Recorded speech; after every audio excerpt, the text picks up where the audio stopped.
Yeah, not too bad a movement, so I'm not going to do anything too intense with the drops here. But just want to go through, hit both the right and left SI joint, the sacrum, and then the lumbar spine into the thoracic. Okay.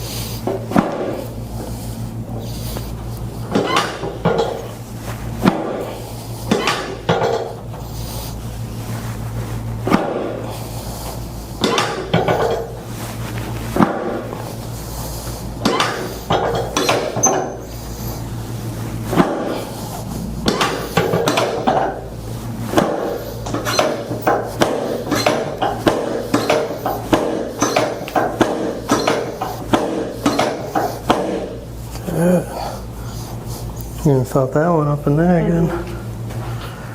Let me have you flip onto your back.